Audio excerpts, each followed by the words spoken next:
In the Bible, there's a prophecy, and that prophecy says that in the end of time, all these people that were exiled, that we call the lost tribes of Israel, will get up and come back to Israel.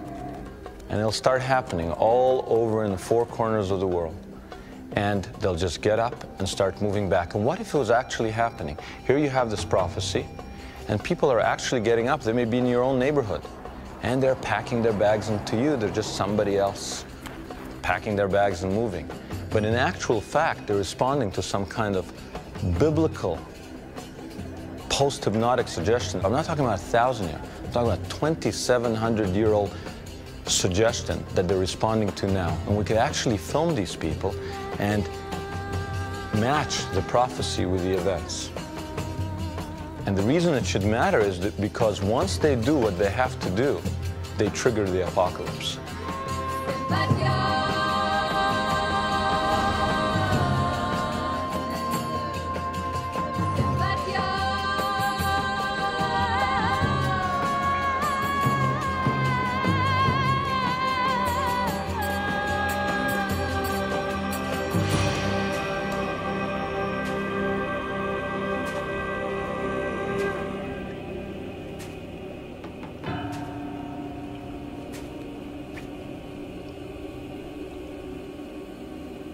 On these altars, children were sacrificed in pagan rituals.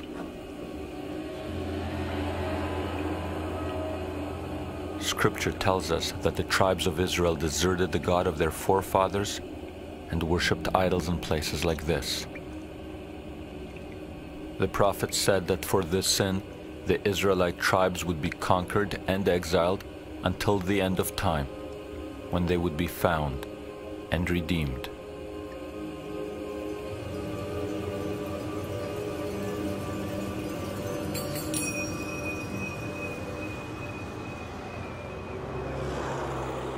Megiddo, a fortress city in northern Israel. It is known to the world as Armageddon, a name synonymous with the apocalypse. But it won't happen before the Israelite tribes, who once lived here, return.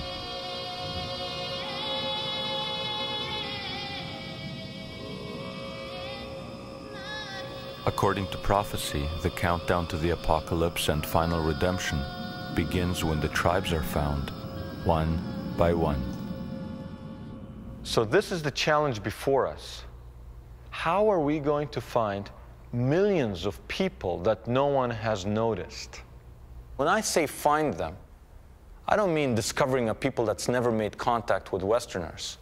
I mean taking very obscure pieces of a puzzle and going to very remote, sometimes dangerous places on the earth, and taking those pieces and putting them together and seeing, does this accord with the biblical prophecy? I have been on a journey, and I invite you to go on this journey with me.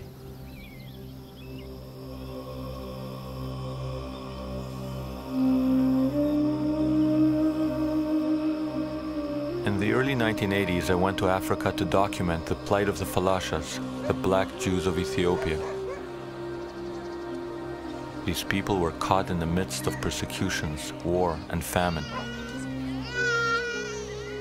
In 1991, the Falashas made international headlines when they were airlifted by the Israeli Secret Service to Jerusalem. What was little noticed is that the Israelis acted only after the chief rabbi ruled that the Falashas were descendants of the lost tribe of Dan.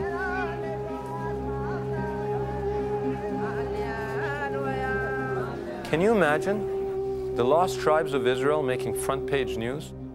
Can you imagine the government of Israel acting on the words of rabbis who say this is the lost tribe of Dan, and suddenly modern aircraft swooping in to Civil War Ethiopia as people from ages ago are airlifted into modern Israel?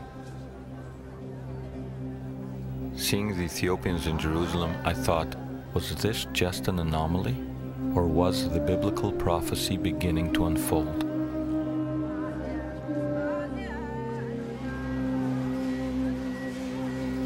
Seven years after the Falasha airlift, in a tomato packing plant near the Gaza Strip, I came across a small group that most Israelis take for Thai guest workers. They are a people who come from the hill country on the India-Burma border. They say they are descendants of the lost tribe of Menashe, and there is at least one rabbi here who believes them. We have to go and bring them before the Messiah arrives in Israel. Our tradition teaches us that in the end of days, the Jews, who are the descendants of the tribes of Benjamin and Judah, will bring the lost tribes to Israel so that they will participate in Messianic times. I believe that the whole thing is in the realm of religious belief rather than in the realm of reality.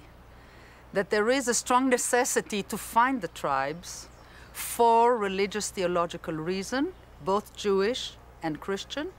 And those are the two religions that are active in tribe seeking, each one in its own way.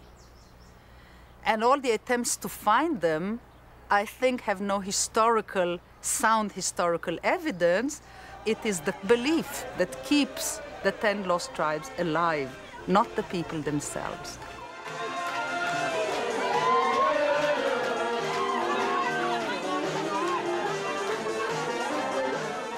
Despite the skeptics, Rabbi Avichal has assisted hundreds of these people to emigrate to Israel and has supervised their formal return to Judaism.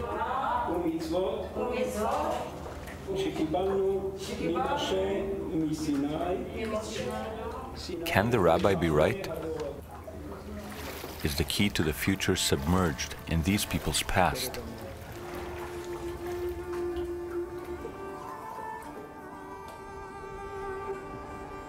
The story begins 2,900 years ago, when after Solomon's death, his biblical kingdom split into two.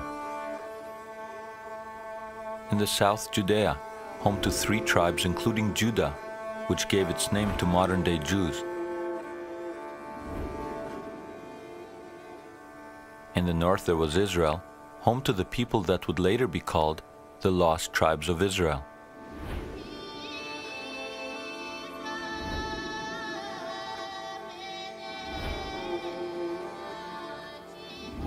A 100 years after the prophets predicted the event, the Assyrian Empire bore down on the northern kingdom of Israel. The Assyrians, they are considered to be the real heavies. I guess you could call them the stormtroopers, the Prussians. They created what many, in fact, would tell you was probably the most potent military machine of its age. That is, sometime from about the end of the 2nd millennium BCE, they began this inexorable march from their headquarters in the upper reaches of the Tigris, what is now eastern Iraq, the borders with Iran. And year after year, campaign after campaign, they just marched westwards. They marched as far as Israel, as far as the coast. In 721 BCE, the Assyrians put to the torch many Israelite cities and deported most of the population.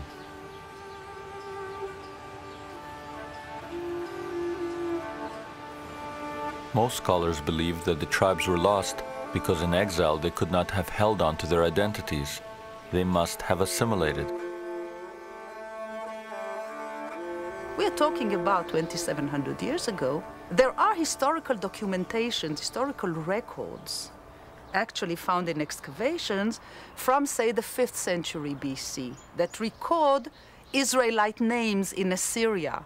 So at that time, maybe they still existed there, or a trickle of them existed there. After that, there is nothing, no documentation. So if you look at it historically, all kinds of people were exiled and got lost. And I believe that the 10 tribes also got lost. But what if they are not lost and have preserved the memory of their ancient origins? What if they are waiting in their millions for their prophesied return?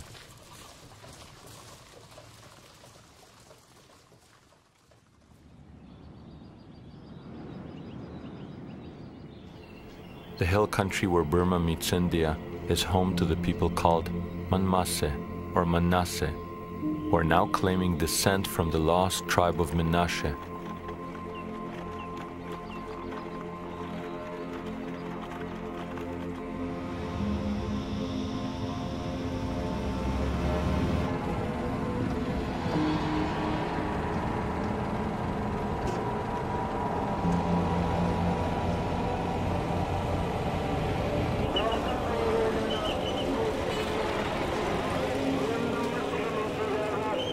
So we went there.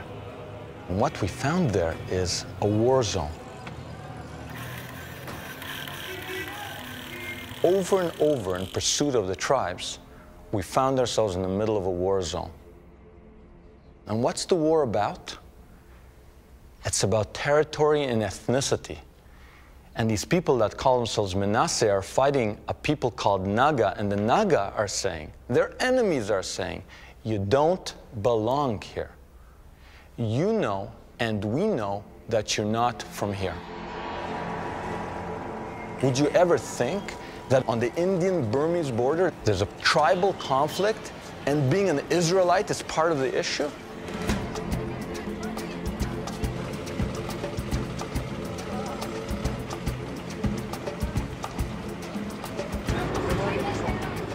This area is called Manipur. It swarms with insurrectionist groups, and the Indian government has responded by turning Manipur into a police state.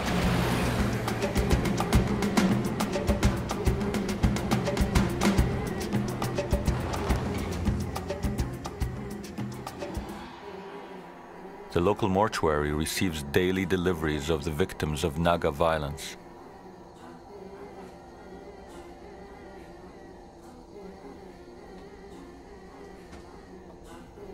In response, the Manasseh have begun to organize an underground army.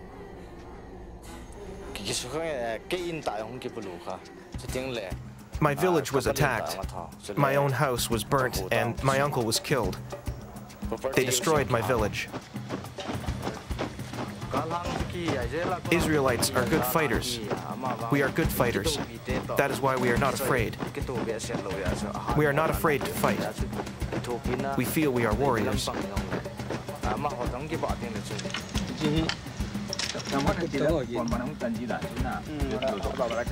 We obtained this never-before-seen footage from Manasseh guerrillas who are dedicated to setting up an independent Israelite state in India.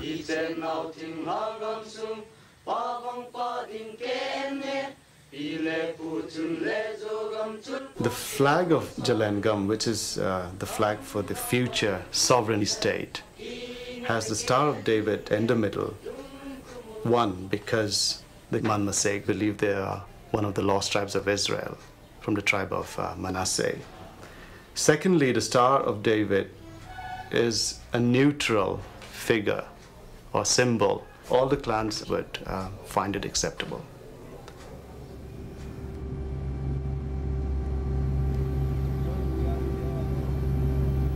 Into this cauldron comes Rabbi Avichai.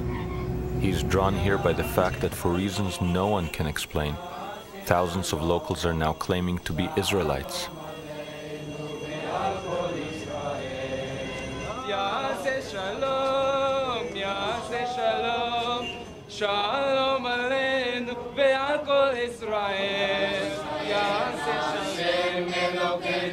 The rabbi has been researching the lost tribes for more than 35 years.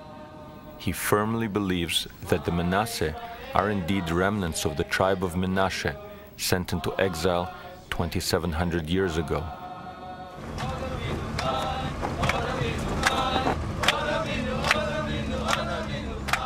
This particular tribe seems to have been a rather lowly tribe in the area, economically poor, socially on the lower scale of society, and to people like that, the idea that they may be related to some divine promise of a huge and glorious future may have a very big appeal.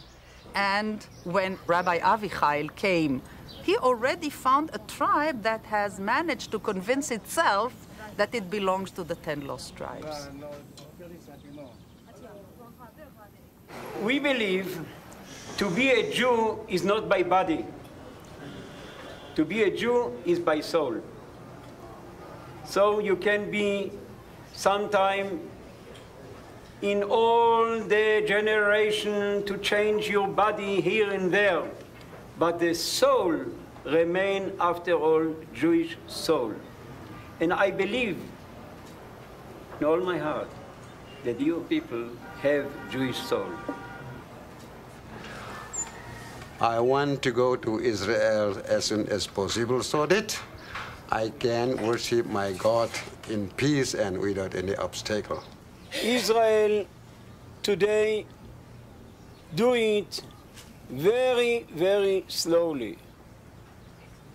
My opinion is the main thing to bring all Menashe, the 10 tribes, will be the main goal of Messiah. Thousands of Manasseh have decided not to wait passively for the Messiah. They have applied to emigrate to Israel. Despite those who would challenge their Israelite claims, they continue to practice Judaism in virtual isolation from the rest of the Jewish world.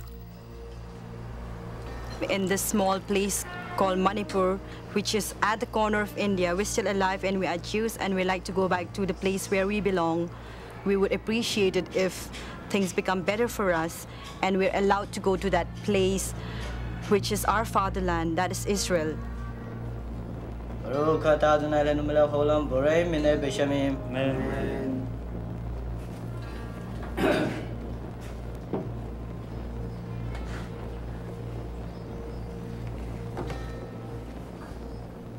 If this is really happening, it should be happening everywhere.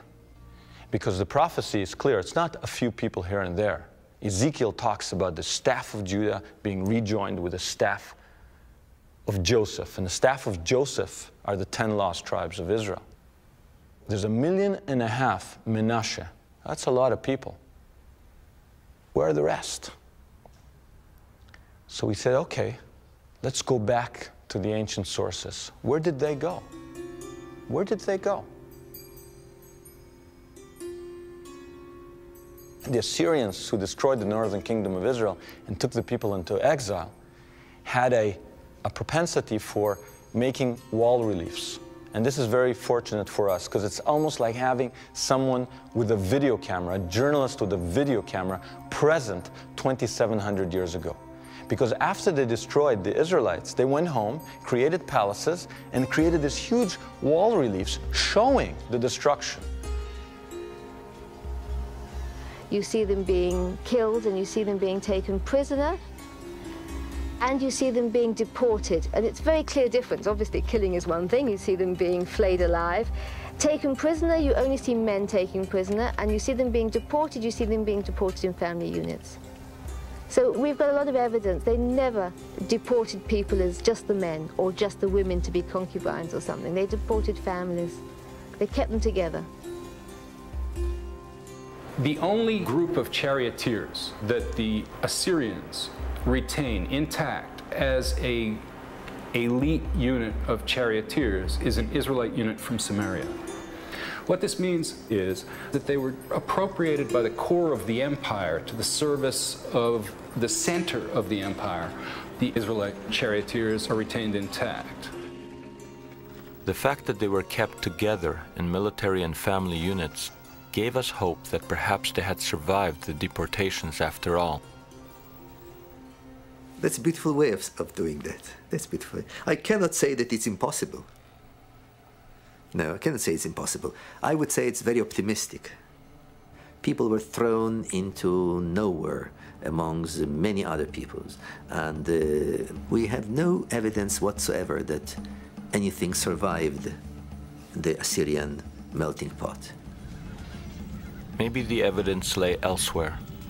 We returned to the Assyrian reliefs, hoping that they could tell us their ancient story. From the Assyrian records, we learned that in the first assault, Assyria sacked 7 Israelite cities of the tribe of Naphtali and put the Naphtalites on the volatile border with Media.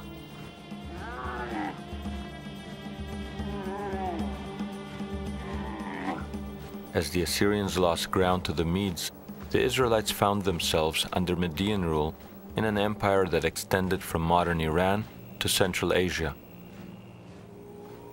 Any Israelites living in Iran were later absorbed by mainstream Judaism. It was pointless to search here.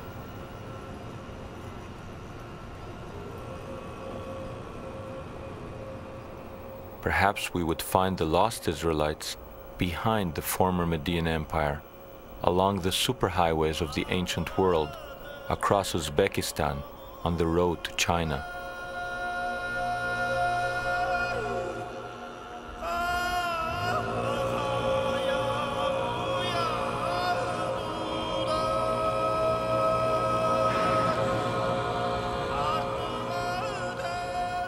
We picked up the trail in Uzbekistan, home to the legendary cities of Bukhara and Samarkand. Here we found ourselves in a forgotten region that had once been the prize of Alexander the Great and the Mongol warlord Genghis Khan.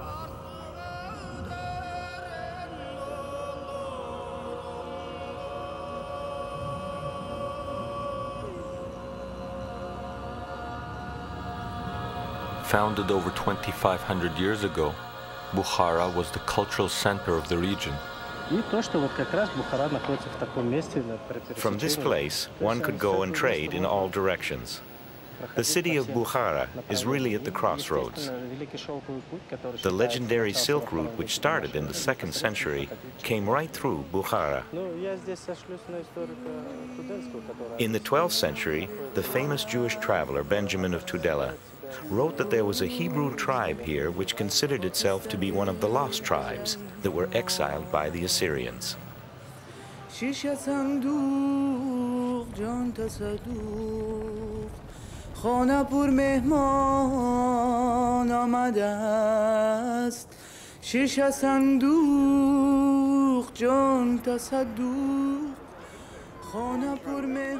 As late as the 19th century, British missionary and explorer Joseph Wolfe reported that the lost Israelites could still be found living in Bukhara. Legend has it that the most ancient tombs here date back to biblical times, but we could find no markings linking them to Israelites.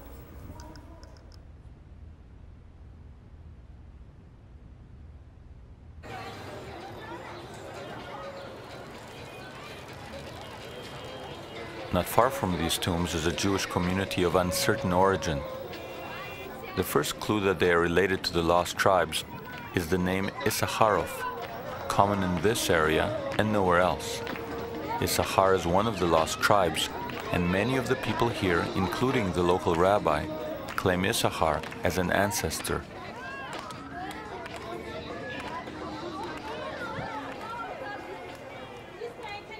The Issachar lead did not take us any further, so we explored the Mahala, the Jewish quarter, to see if there was a connection to the tribe of Naphtali, also exiled to this area. At first it seemed that all we could ascertain is that the community is very old.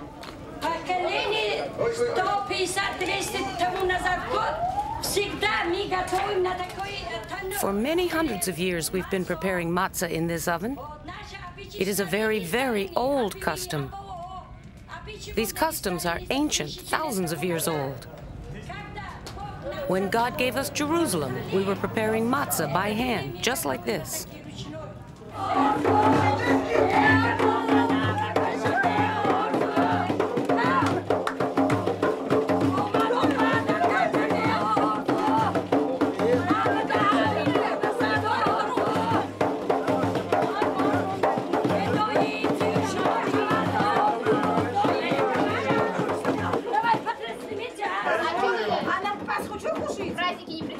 While the women prepare unleavened bread for Passover, the men slaughter a sheep in accordance with the biblical law.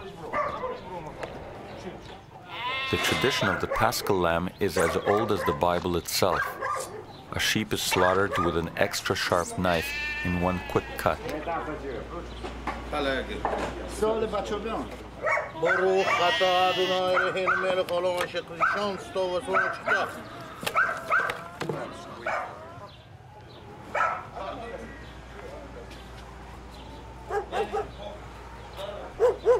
The blood is then drained and removed. At the time of the Exodus, a bush would be dipped in the blood and smeared on doorposts, identifying those homes as Israelite. I'm rendering this animal kosher, as we have always done. How are you doing that? I'm discarding the sciatic nerve here, in accordance with Jewish law.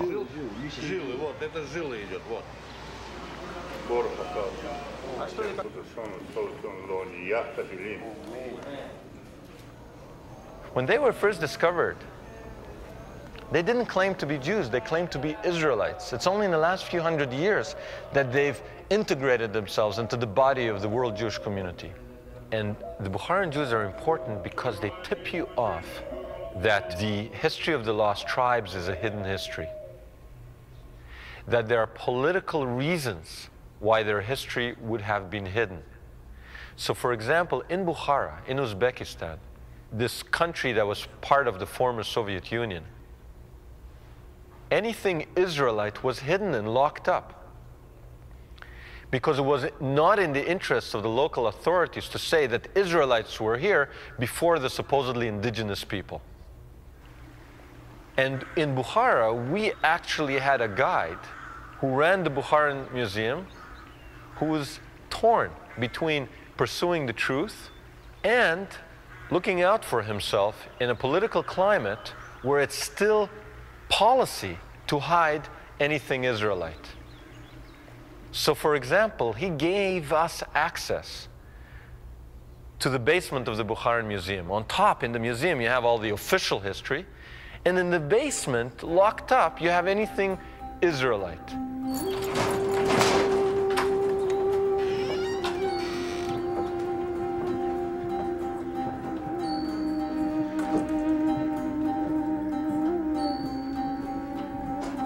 And what's in this musty, dank basement? Prayer books, silver platters with Hebrew alphabet on them, locked up.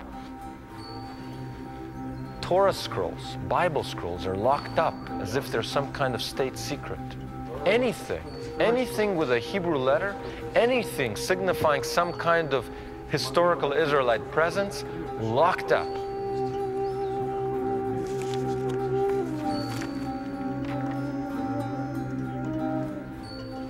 And then when we asked him about Israelites, he didn't want to talk directly about Israelites, but he said, you know, there were these people here that ruled Central Asia for 200 years, and they were called Ephthalites. From our recent digs, we've learned that in the 6th century, Bukhara was the capital of a mighty kingdom of Semites, which also ruled parts of India, Pakistan, and Afghanistan. Now, in the 19th century, the Russian writer Shubinsky believed that it was in this region that the Israelites were settled. But the people who ruled the area were called Hephthalites. And right up to the present day, we are still debating the origins of the Hephthali dynasty of Bukhara.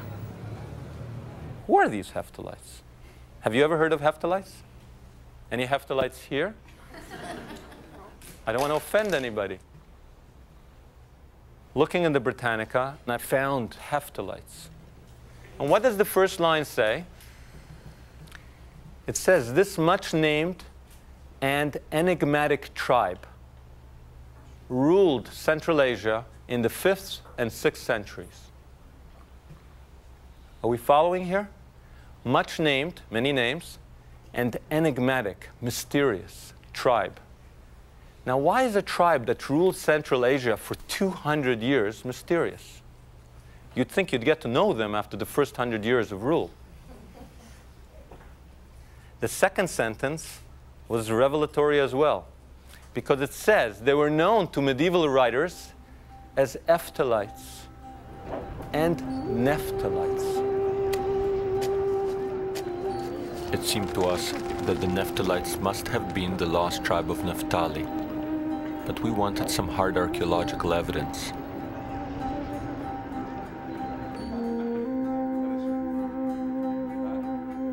We went to the Tashkent Institute of Archaeology, where we gained access to a restricted facility containing a treasure of ancient artifacts. Among them, 2,200-year-old potsherds. Clearly displayed on the ancient clay is Aramaic script, the day-to-day language of the Israelite tribes. Here we also met Professor Usmanova, a semi-retired archaeologist. And what does she have? she has wrapped in a tea towel, a 1700-year-old religious ritual object with Hebrew writings, with an Israelite name, with ram's horns, a religious object of Israelite origin from exactly the area that the lost tribes went to 1,000 years after they supposedly disappeared.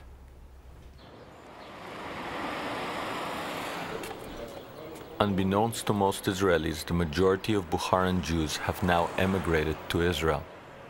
But the chain has been broken. They do not know that they may be descendants of the Nephtalites.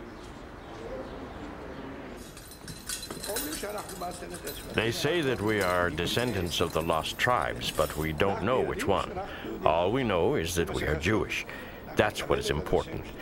I hope that with God's help the redemption will come, and with it the ingathering of the tribes. Then we'll know which tribe we belong to. Until then, we identify with the tribe of Judah.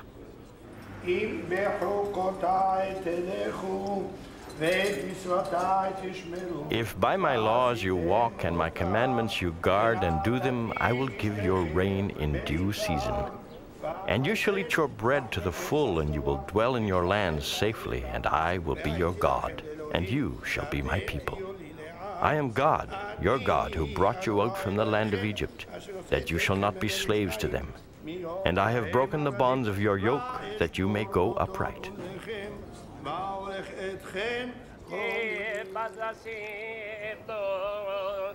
Back in Bukhara, it seems that the Nephtalites, a once mighty tribe of rulers, have been reduced to a tiny community of a few thousand who did not flee after the collapse of the Soviet Union.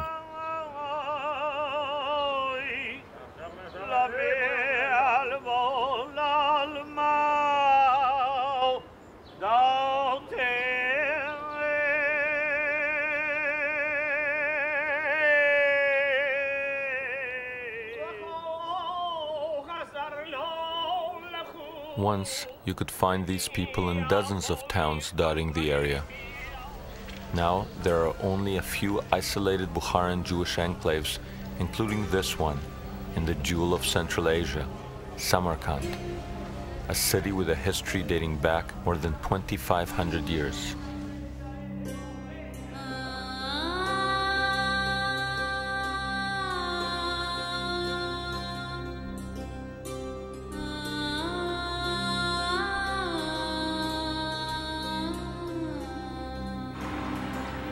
The word Kand in the local dialect means city. Samarkand translates as the city of the Sumerians. Samaria was the capital of the northern kingdom of Israel.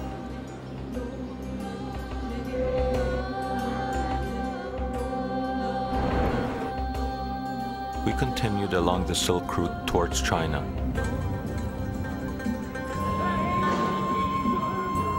The city of Kaifeng was the capital city of the Han Dynasty.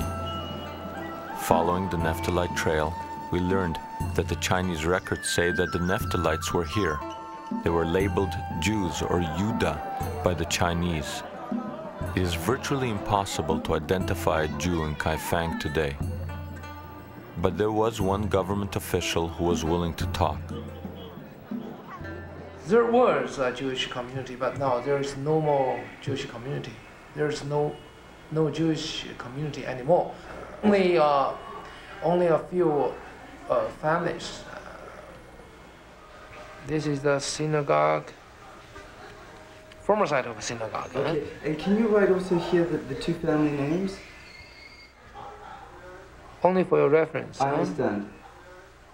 And most likely, you will be refused. No. 不在这儿，我帮你问一下。We did not find lost tribes in China waiting in their millions. But could the last Jews of Kaifeng help us in our quest?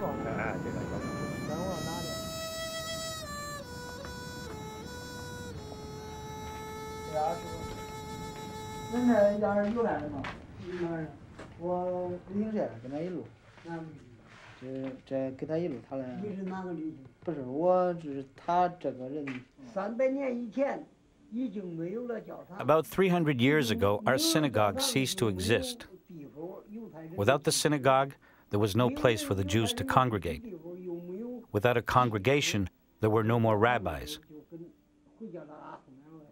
Without the congregation, without the rabbis, without the religious rituals or readings of the scriptures, there was no more worship. Nothing was left. Nonetheless, to this day, there are Chinese people in Kaifeng whose identity papers still describe them as Jews, Yuda. Yudai, this is his name, right? Yes. Does he think he is a Jew? 他问你现在你自不自己还感觉你是好是坏是犹太人？当然是这样，是这样的。 Yes, sure. 我在我民族意识还是有的，民族意识，民族意识。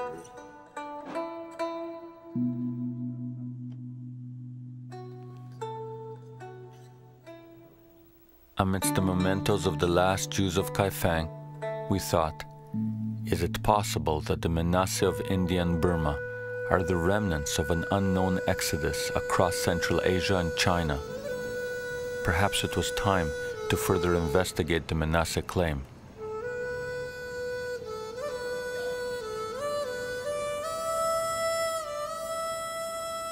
Since time memorial, we long for this Israel, and we have sympathy for Israelis. Nobody told us to feel like that. I don't know how it comes. You know, whenever there is earthquake, then the eldest man of the house, he will run out of the house and shout, "Oh, we children of Manmasi are alive. We children of Manmasi are alive." He will shout at least 3-4 times at the top of his voice. Then he will come back. Then he says, "Don't worry, don't worry, don't worry." Then he will tell us, our ancestor has shaken the earth to find out whether his descendants are still alive or not.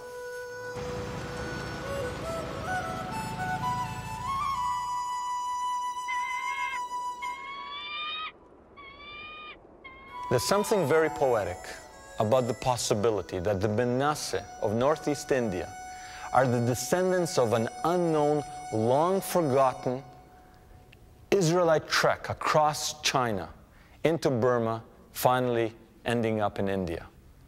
And when we were with the elders of the Manasseh, they pulled out a map that illustrated exactly the journey we had suspected, showing them starting in Israel, going across Central Asia to China, down into Burma and into India.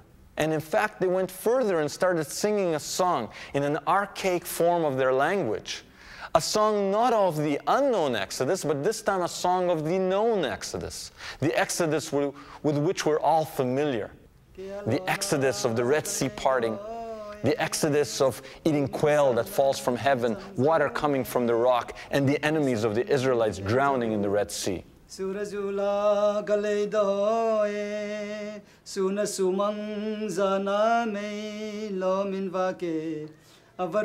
The first verse is stating that the big Red Sea is parted. Then the second verse goes, we are going on foot across that parted sea. Then the water came up together again and the enemies were being swallowed by the sea.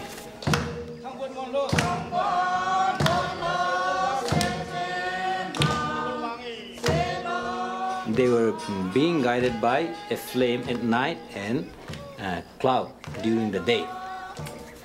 And then this one pointed that you please pick up those birds being scattered there and then draw the water which is flowing out of the rock. Though their history demonstrates that their ancestors passed through China, the Manasseh insists that they are not Chinese and that they have preserved customs which are distinctly biblical. If we were born in China, then how come we are not following the religion of the Chinese people. The Chinese people religion is broadly two. One is Confucian and another one is Buddhist. In the two religions, there is no animal sacrifice. But when I was a small boy, we kill some animal. Then we put big plate. The blood of the animal was set there. Then the priest took some bushes, branches, and dip it, and thus painted the doorpost.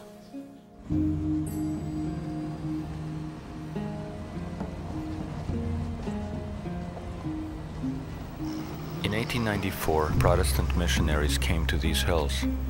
Although they thought they were converting pagans, it seems that the people here were easily persuaded to embrace Christianity because they saw elements of their own history and mythology in the biblical stories told to them. The Manasseh always believed that they were from a far-off land, kept many biblical practices, and worshipped a single God.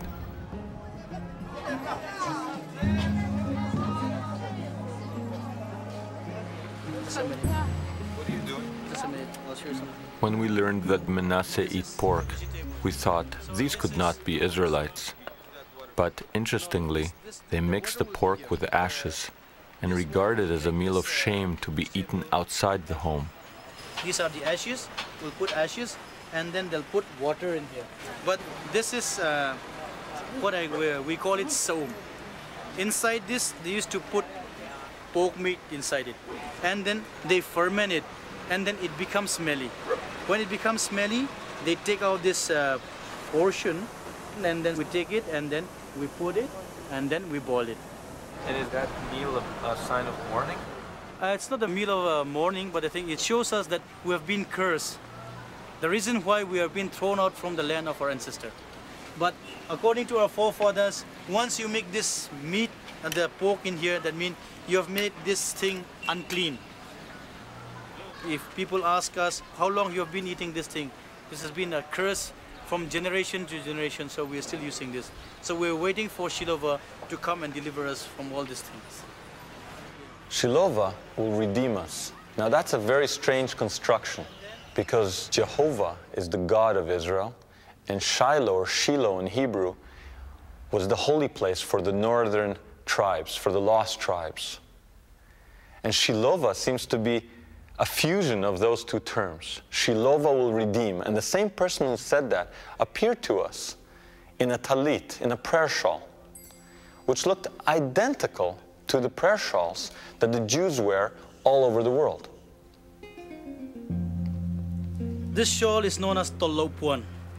So this tolopuan is a long traditional clothes worn by our forefathers when they make a vow. Suppose if they make a vow of killing one mithun or a tiger, without killing a tiger, they will not come home once they make the vow with wearing this shawl. In Mizo, tolo means never return back, no turning back. These are made with fringes. The Bible commanded the Israelites to tie a blue thread to the corners of their garments. So there's always a blue thread at the corner? Yes, there's always a blue thread.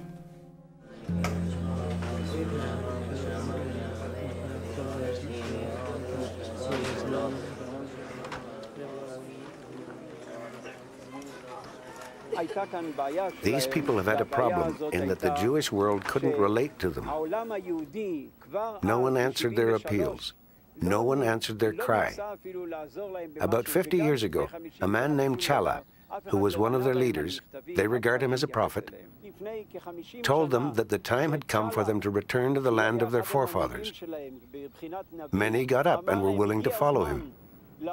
Nobody said, "What land of our forefathers are you talking about?" They all knew that the Holy Land was their ancestral home.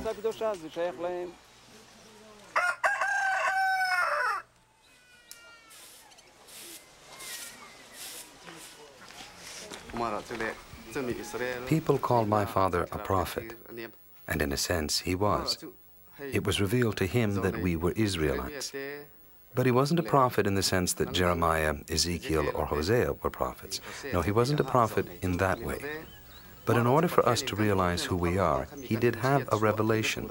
God did not want us to be lost forever. Daniel Benjamin's father was a follower of Chala. Like Chala, he sought to emigrate to Israel. Though in his lifetime the Israeli authorities ignored Daniel's father, he was buried facing Jerusalem.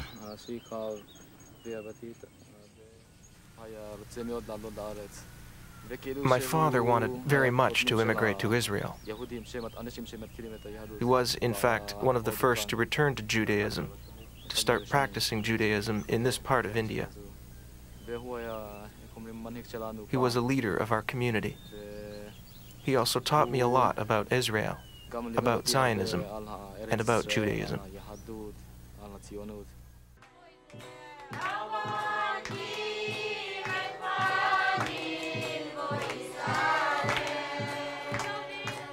After Chala's death, some of his followers concluded that maybe they should return to Judaism before returning to Zion. Since they were reluctant to completely abandon Christianity, they opted for a homegrown version of Messianic Judaism, a Jews for Jesus type of worship.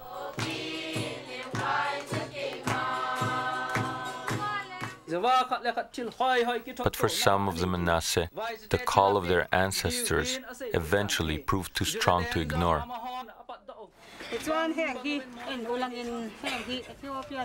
Look at this picture, a picture which shows how the Torah is being brought from Ethiopia to Israel. See how great it is? The Ethiopian Jews were like us. They had great reverence for the covenant and studied the Torah with great dedication. They loved Torah. Here they enter Jerusalem, bringing their Torah with them. With great joy, we too will soon enter Jerusalem.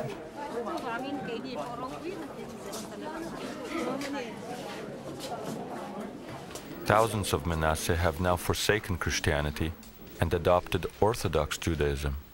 Could these people really be Manasseh? Because if they are, we may have identified as many as 4 of the 10 lost tribes of Israel. Manasseh, Dan being the Ethiopians, and Issachar and Naphtali among the Bukharan Jews of Central Asia. And if we were right to think of the Bukharans as the descendants of Naphtali, then maybe we should be looking for Zebulon, because Zebulon was the brother tribe of Naphtali in ancient Israel. And history records that at the same time as the Naphtalites were ruling Central Asia in the 5th and 6th centuries, another tribe was ruling parts of Afghanistan, Pakistan, and India. This tribe was called Zavula. So maybe we could find in the Indian subcontinent, not on the border of Burma, descendants of the Zavula, just as we had found descendants of the Naphtalites in Central Asia.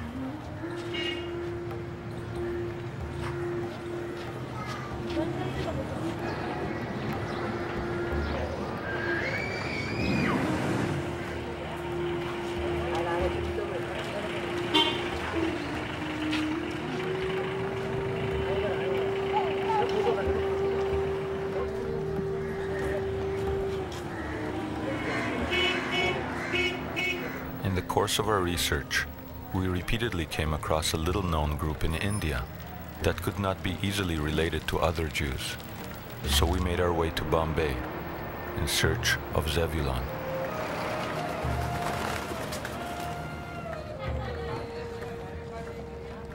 Bombay is home to 8 million Hindus and 1 million Muslims. Here we found a community numbering about 5,000 that by all accounts should have assimilated into the dominant culture long ago. And though they do not call themselves by any particular tribal name, significantly, like the lost tribes and unlike other Jews, they call themselves the children of Israel, not Judah. I am not Yehudi, I am Bnei Israel. Yehudis, those Jews who migrated to India from Baghdad. My family is Bnei Israel.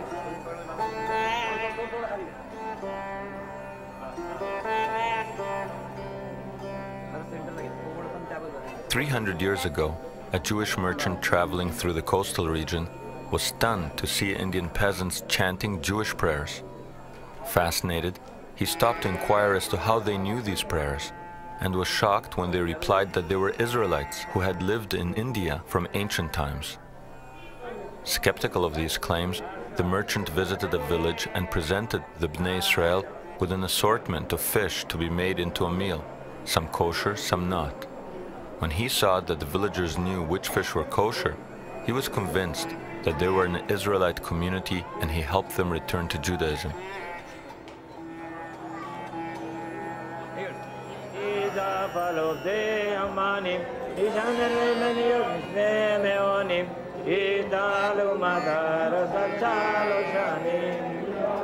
Unique to the Bnei Israel community is the Melida ceremony, which is a kind of offering of rice, scented flowers, and fruit.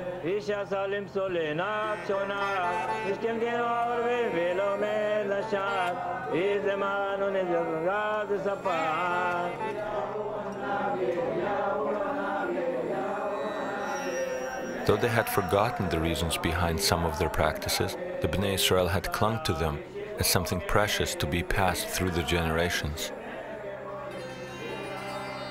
They were observing certain rules and regulations of Judaism. And when they got an opportunity of being told as to what the meaning was of that particular thing, they were only too happy. Why should they lose? And nobody forced us.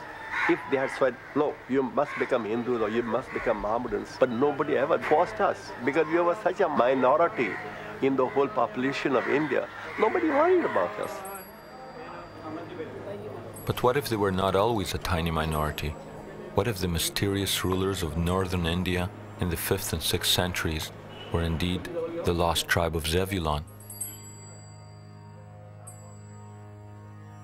The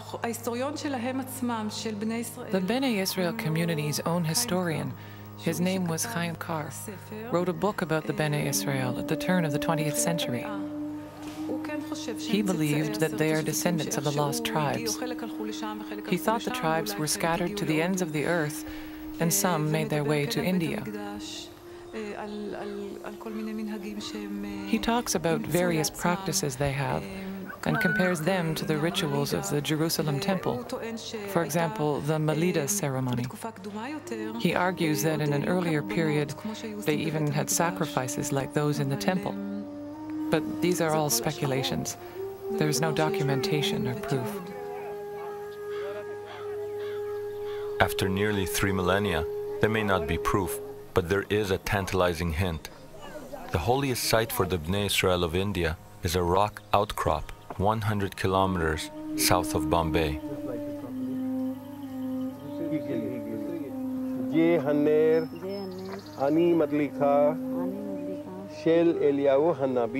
Here we learned that the most revered figure for the Bnei Israel is not King David, or Abraham, or even Moses. It is the prophet Elijah. The Jews in India believe that the prophet Elijah went to heavens from this place.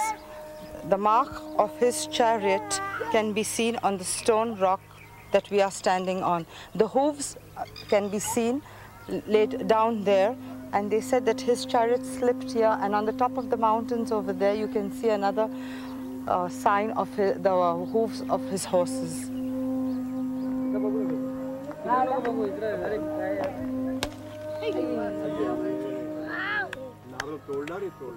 Using the rock as a kind of altar, the Bnei Israel make an offering of coconut on the mark of Elijah's chariot. This veneration of Elijah is suggestive, since Elijah was the prophet of the Israelite tribes that came to be lost.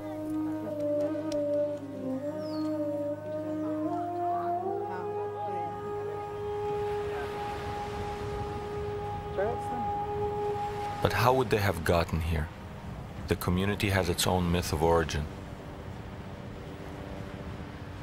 2,000 years ago, a ship of Israelis got caught in a storm, and the ship was wrecked on the coast of Bombay. And only 7 couples survived that particular shipwreck. And the 7 couples landed at a place known as Navgaon. And we are supposed to be the offshoot of those 7 couples. It makes more sense that those Israelites came not directly from Israel, but from the north. That is, the area of the Silk Route. Israelites of the tribes exiled by the Assyrians became involved in the silk trade, trading along one of the branches of the ancient route that became known as the Silk Route. I believe that these Israelites got as far as Afghanistan, Pakistan, and Kashmir. From there, they got to where the Persian Gulf meets the Indian Ocean, and then, in the course of their trade, they may have sailed along the Indian coast.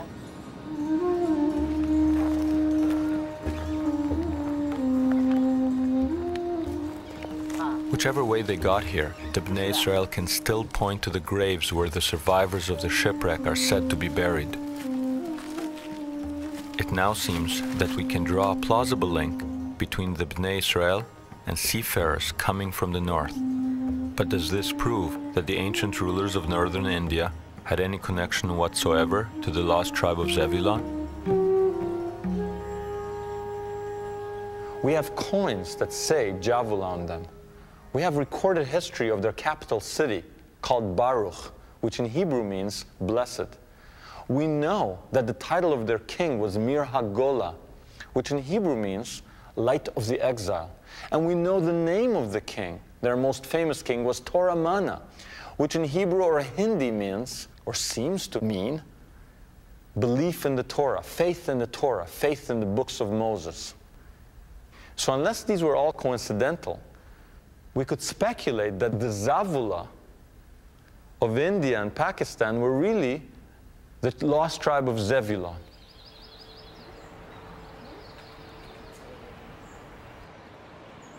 As if responding to an ancient call, many of the Bnei Israel of Bombay have returned to their ancestral home in Israel.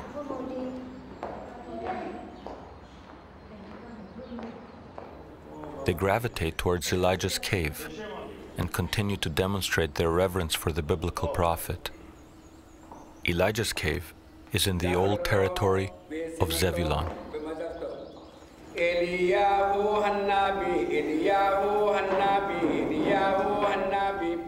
Standing in this cave, I must confess that I felt that I was in the twilight zone, because I was among people who were acting out a script that was written almost 3,000 years ago.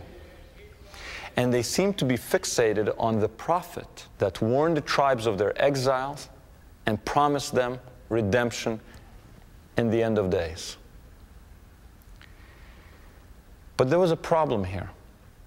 The prophecy speaks of millions, and this was a small group.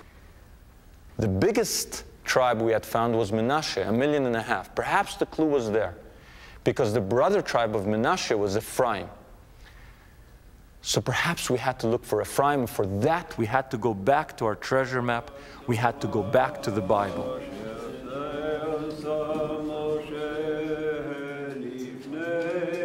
In the 8th century BC, the biblical account of the facts is fully reliable about the reasoning, about the whys and hows, that is something else. But about what happened, we can fully trust the biblical account. It is fully parallel to what we found in archaeological excavations.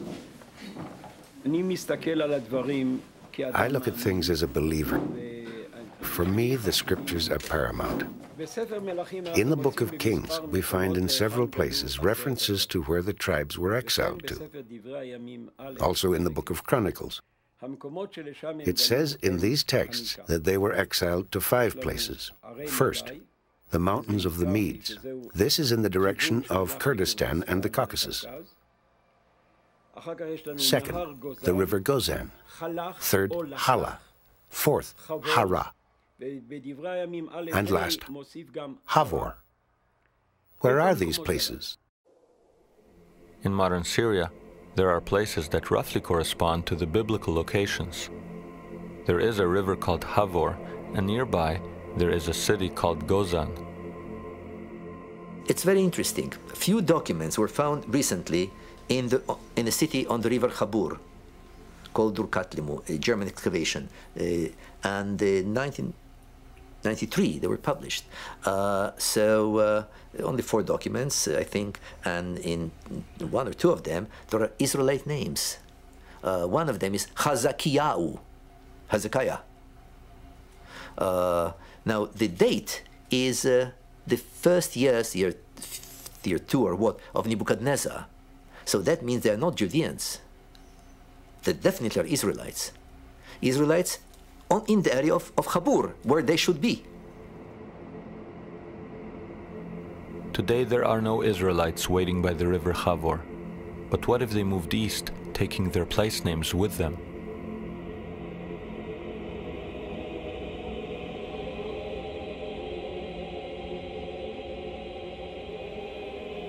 One of the passes between Afghanistan and Pakistan is known to the world as the Khyber Pass.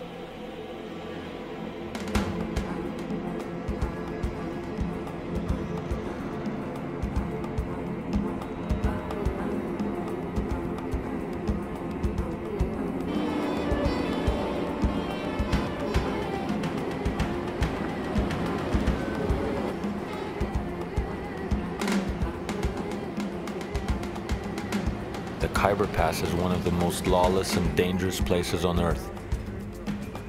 It is the heart of Pakistan's northwest frontier, the Wild West of the East. The first thing one notices is that the Pakistani government has no real authority here. The only way to obtain safe passage is to travel with an armed escort from the ruling people in the area, the Pathans. They have guarded the Khyber Pass for more than 2,000 years, driving away Genghis Khan, the British Army, and most recently, the Soviets. In Hebrew, it's known as Chavor Pass, the same name as in the Bible. And next to the Khyber Pass, there's a city called Peshawar in Pakistan.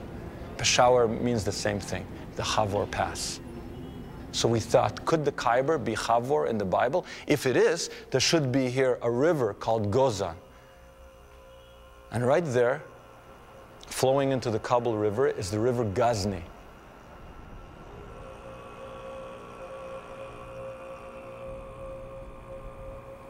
If this is Chavor, we thought, there should be somewhere around here the city Hara. And 300 kilometers away, in Afghanistan, there's a city Herat.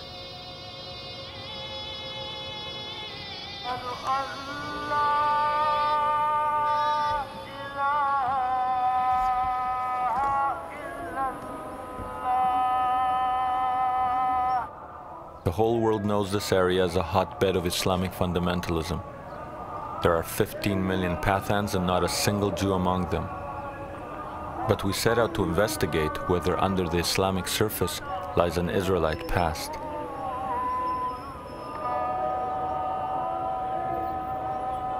The first clue was the fact that the Pathans claimed to descend from Afghan, son of King Saul of Israel. From their perspective, Afghanistan is an Israelite name.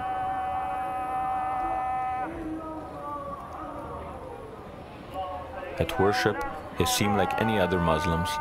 When studying the Quran, however, they rock their bodies in the manner of Jews.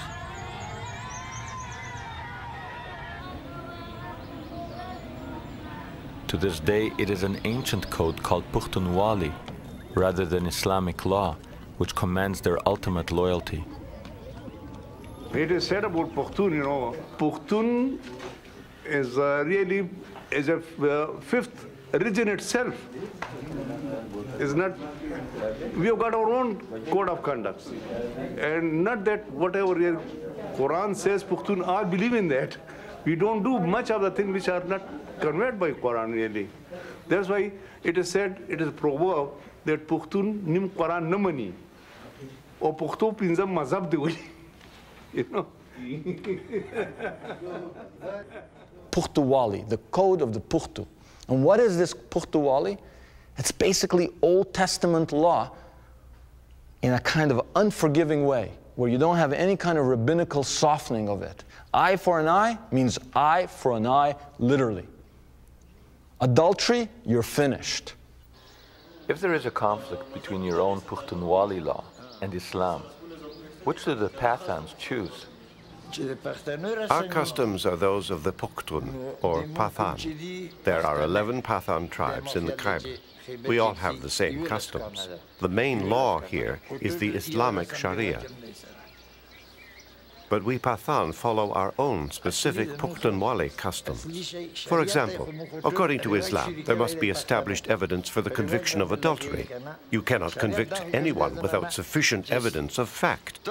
But according to Pukhtunwali, if there is even the slightest suspicion of an illegitimate relationship between a man and a woman, both are convicted and killed. The matter is closed, and there is nothing left to discuss. As in the Bible, the Pathans still engage in animal sacrifices for religious purposes.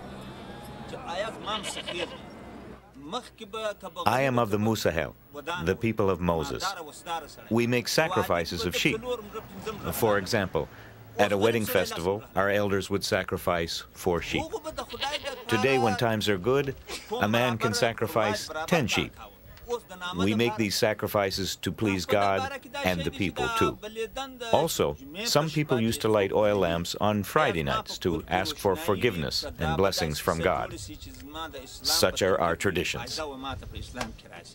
We are in a country that is supposedly dominated by Muslims, but not Muslims, just any Muslims, Muslim fundamentalism.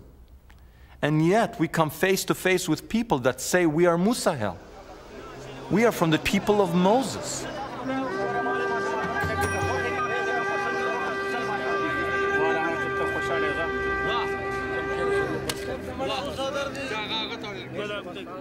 And as we travel among these people who look like they stepped off the pages of the Bible, Semitic faces, long beards, biblical garb, prayer shawls, and as the evidence mounted, we could not help but feel that maybe here among the Pathans of Afghanistan and Pakistan, we would find the answers to our quest.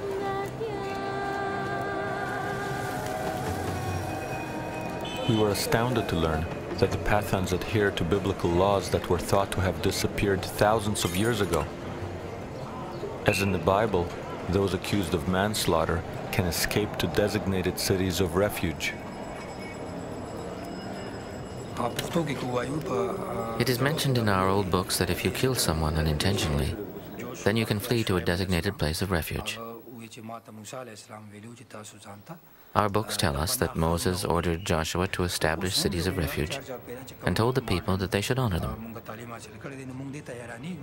Today, we educated people think it is backwards to protect a criminal in this way, but the people in those areas of refuge look upon the matter as holy. To protect a fugitive is the sacred job of the elders. They treat him as their guest.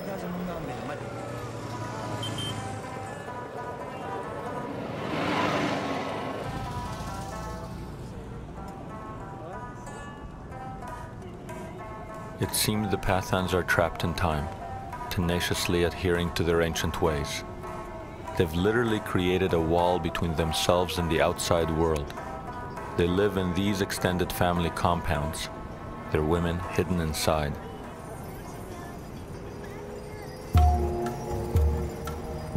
As in the Bible, the Pathan women observe a code of modesty which rarely allows them to emerge.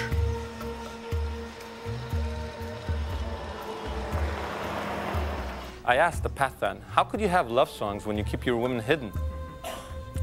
It's what, a man singing a song to someone in the kitchen from the other room, the dining room? He said no, he laughed and he said, all our love songs take place at wells.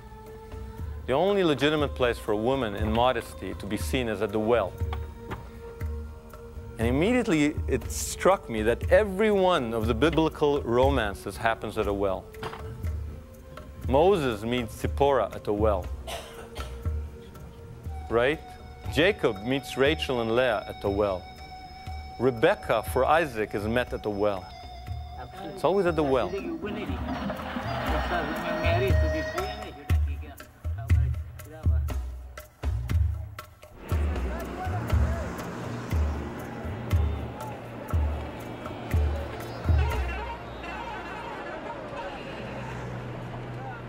To enter the Pathan marketplaces is to step back in time. Defying all probabilities, the Pathans still live in tribal groups with Israelite names. Rabbani is similar to the tribe of Reuven, Levani, the tribe of Levi, and Shinwari, the tribe of Shimon. One Pathan tribe known as Gadun is very small in numbers, not unlike the lost tribe of Gad. Interestingly, the most numerous tribe among the Pathans is Afridi, and the most numerous tribe in ancient Israel was Ephraim.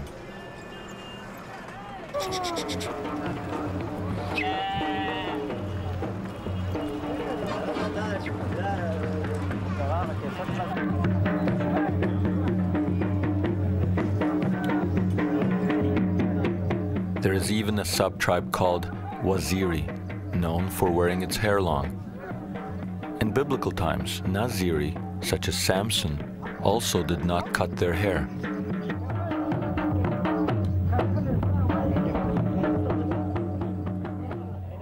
So you have Reuven, Gad, Ephraim, Shimon. 4 more tribes. So we actually located 9 of the tribes. Or let me put it differently. We think we located 9 of the tribes.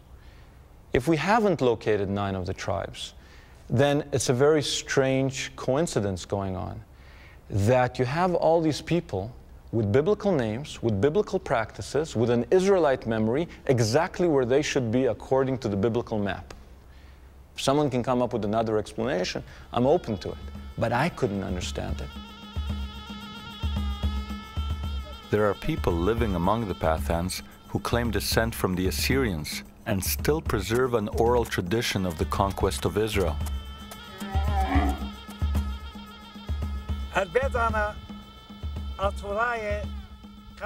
Our tradition is that 2,700 years ago, my people conquered Israel and took the tribes there to the areas we ruled: Iran, Turkey, Armenia, Uzbekistan, and Afghanistan. The Israelites were taken to all of these places. They acted as our servants. They acted as tutors for the Assyrian children. They were also used in the army to help Assyria in warfare.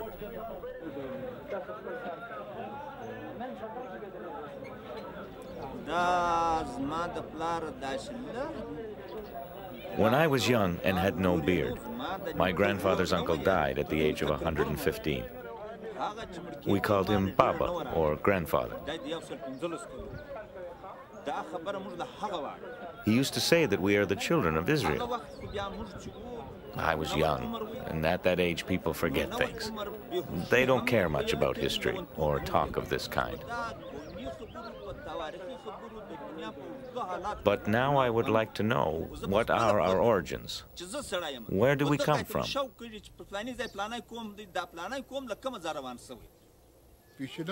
Our grandfathers always told us that we are from the Bani Israel, the children of Israel. They said the Jews are as Pathan as we are.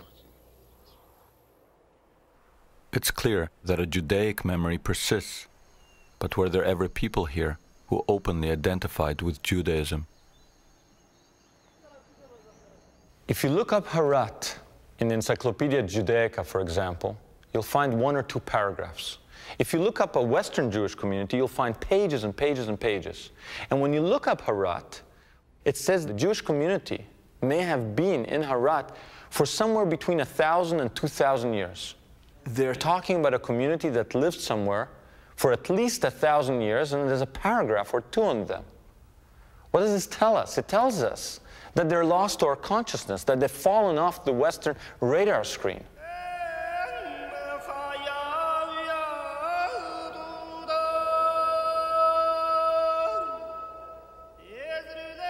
In Harat, we find this cemetery covered with Stars of David and Hebrew script. For at least 1,000 years, it served one of the oldest continuous Jewish communities in the world. The Jews of Harat are no more, The last of them left in the late 1980s following the Soviet invasion.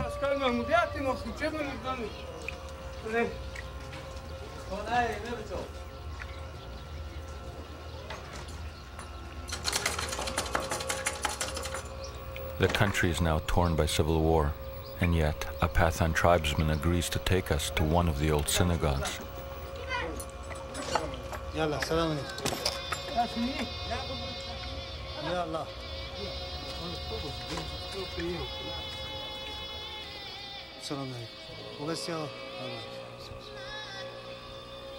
For hundreds of years, people entered this house of prayer through the grand doorways leading into its beautiful sanctuary. Today we enter through an artillery hole blasted by Soviet shells.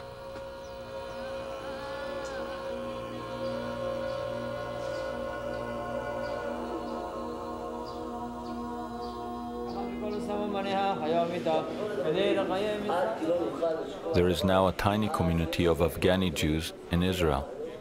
Like the Bukharans, they are largely unknown here.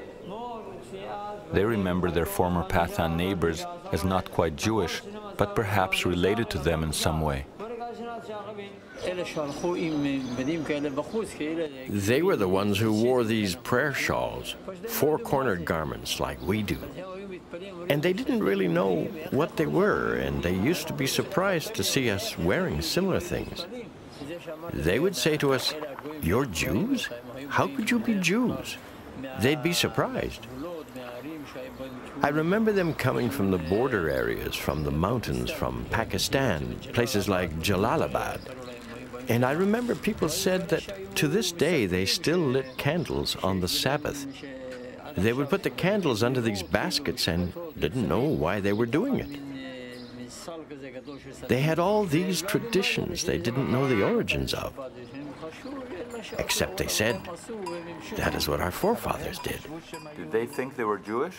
They thought they were more Jewish than us.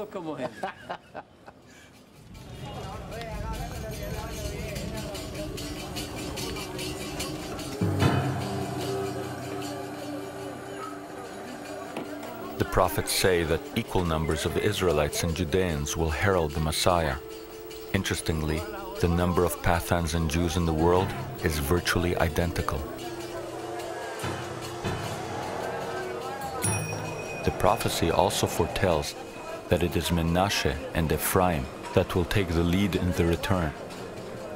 In India, we had encountered the Menashe. If we were right, here among the Afridi, we had come face to face with Ephraim.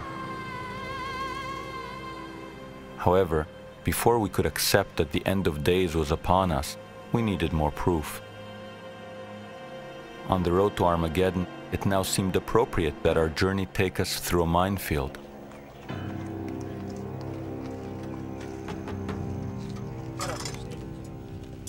We needed harder evidence that the Pathans were of the lost tribes, so we went to the Afghani city of Kandahar, where in the 1950s a stone covered in ancient script was discovered.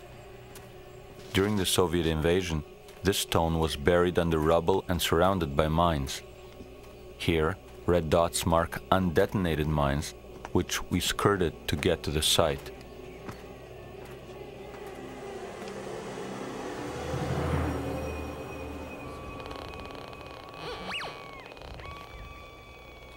"2,300 years ago, the Buddhist emperor Ashoka put up propaganda pillars throughout his empire. Until the Kandahar discovery, it was thought that these stones were always written in Sanskrit.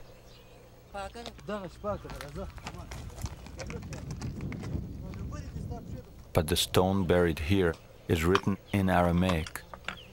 In other words, the people then living here spoke in the everyday language of the Israelite tribes.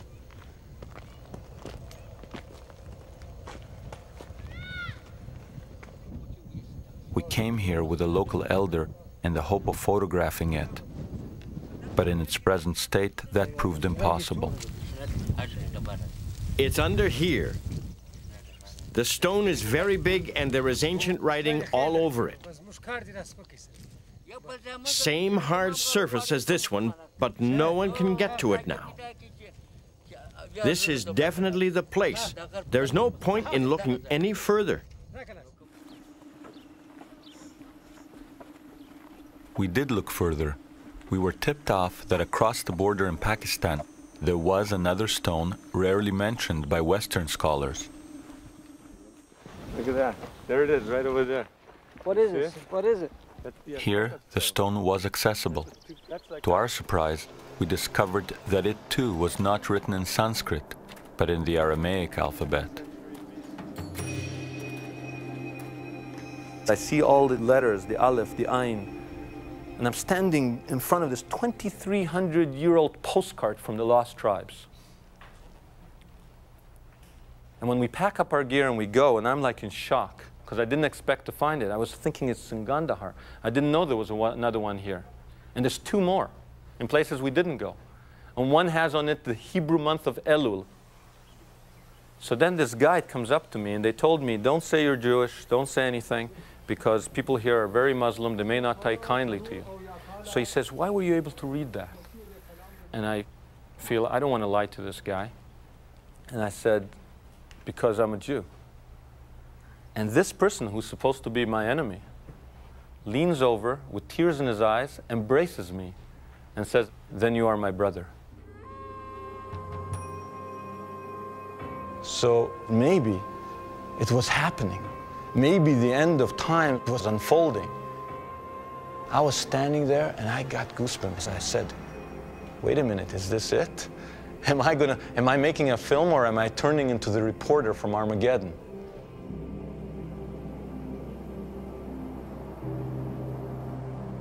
But then something struck me. We never found people who claimed to be Cohens, priests.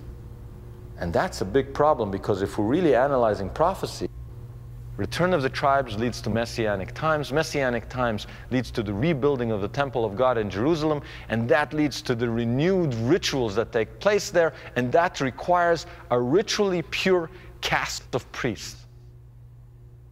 And there are none among the tribes, and in Western Jews, none that can claim that they are ritually pure descendants of this priestly class. So what's going on here? On the one hand, it seems that prophecy is unfolding, and on the other hand, key characters in the biblical drama are missing. Perhaps we had stumbled on some kind of eternal punishment. Preserved in their tribal units on the edges of deserts, the lost Israelites were waiting for a redemption that would never come. Or perhaps everything we thought we had found was a passing mirage.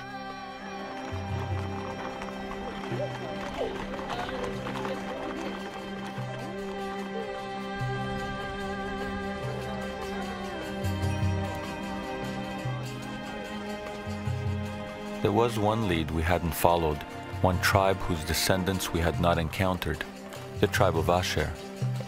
Since the Cohen priests were not living among the other tribes, perhaps if we located Asher, we would find the key to the Cohen enigma. Is it possible that there's a little enclave somewhere of pure Cohens kept there until the blast of the great horn? The tribes have come home. The heavenly trumpets will call them out and say, do your priestly duty. For that, we went looking to the place that Asher would be. They were seafarers, and they were in alliance with the Canaanites. They sailed the seas together. And the biggest Phoenician or Canaanite colony was in Carthage, modern Tunisia. So we went to the one place we hadn't been to look for the one tribe that we had made no contact with, and just a few hundred kilometers down the road, off the coast of Tunisia, there's an island.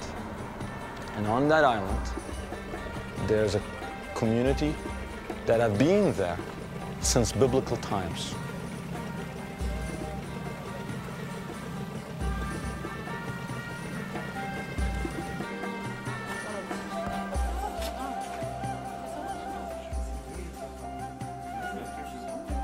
The name of the island is Jerba, It is home to a Jewish community that Tunisians value for its silversmiths.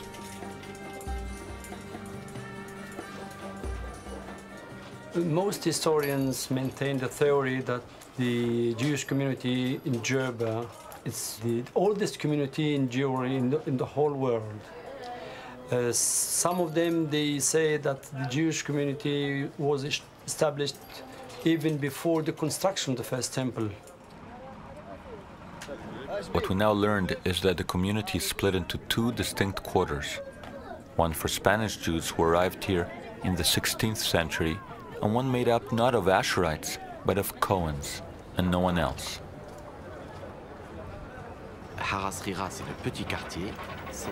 There is a small quarter on the island near the ancient synagogue. There is a bigger Jewish neighborhood called the Large Quarter. The larger quarter is mainly made up of Jews who arrived here after their expulsion from Spain. Also, other Jews of various ethnic backgrounds came to live there. The smaller quarter, on the other hand, is made up essentially of Cohen priests who arrived here after the destruction of the first temple in Jerusalem in biblical times.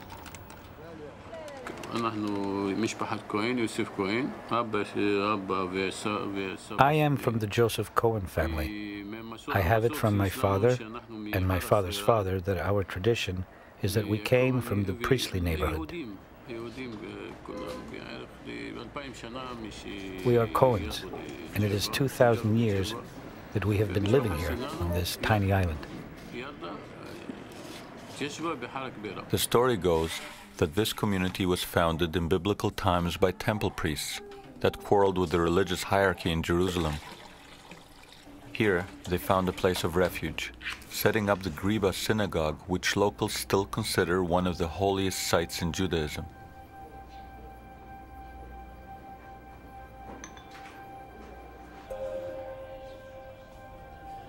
According to the Cohen's tradition, the Grupa contains a treasure trove of gold and silver relics, destined for use by the Cohen priests in the future Jerusalem temple to be erected after the apocalypse. The sacred treasure is supposedly buried beneath the shrine. In a crawl space under the main sanctuary, we did not find any relics. What we did find, however, is the foundation stone whose original inscriptions, if there were any, had been covered by the black soot of countless candles. Buried treasure or not, what is clear is that the Cohens of Jerba have maintained a communal priestly tradition found nowhere else in the world.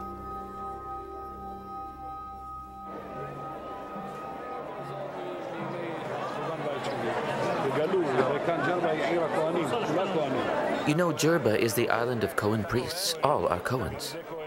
Are you a Cohen? Yes, and so is he. When did you Cohens get here? With Ezra the scribe in biblical times, it's a heritage passed on from generation to generation. We are some of the very few Kohanim who have the authentic priestly lineage from those days up to the present. The Asherites had eluded us, but they did lead us to the Cohens. It appears that if needed, temple priests are available to bring in the Messianic age, ensuring that the return of the tribes would not be in vain.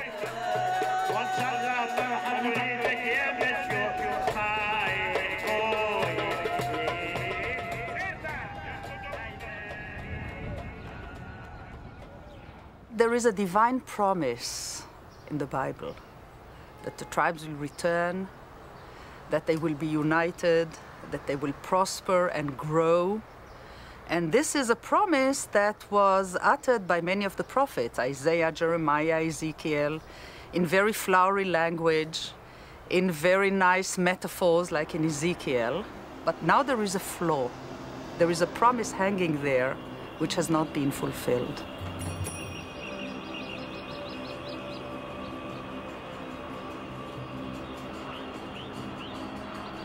If the divine promise is fulfilled, millions believe that this place, Armageddon, will be at the center of events.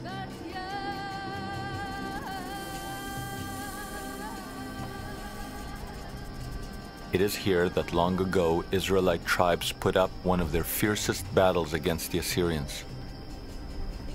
But the new age will be heralded only when the descendants of those ancient warriors return.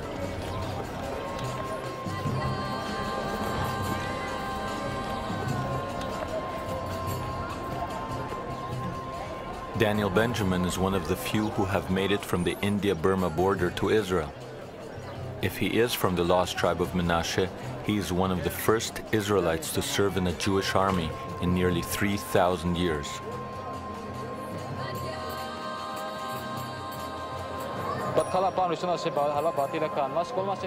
The very first time I came here, all my thoughts, everything that was in my mind, was about my father, of blessed memory, who passed to the next world before he got the opportunity to come here, to our country.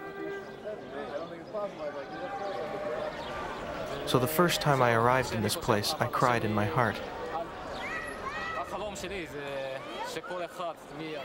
My dream is that every one of the B'nai Menashe, at least 1 million or 2, will come here with God's help. Our young people will then go into the army and will build the land of Israel, and in the end, Messiah will come and rebuild the Holy Temple. I pray for this. I pray that the ingathering takes place and that Messiah will lead it.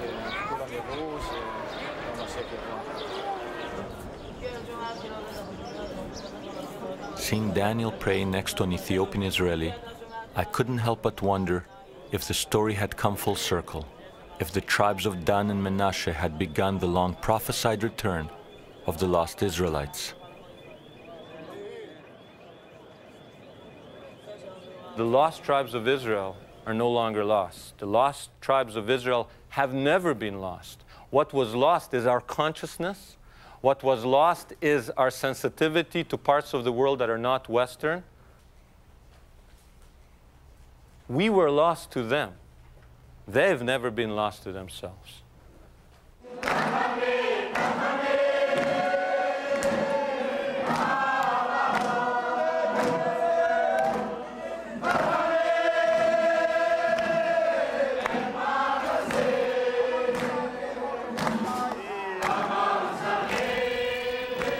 Long ago, the Israelites were given a prophetic promise that once atonement had been made, there would be a bright messianic future, and the staff of Judah would be rejoined with the staff of Joseph, the tribes finally reunited. These people now believe that their nearly 3,000-year exile is over, and that their redemption is at hand. Celebrating with their rabbi, they proclaim not the beginning of the end, but the beginning of a new beginning.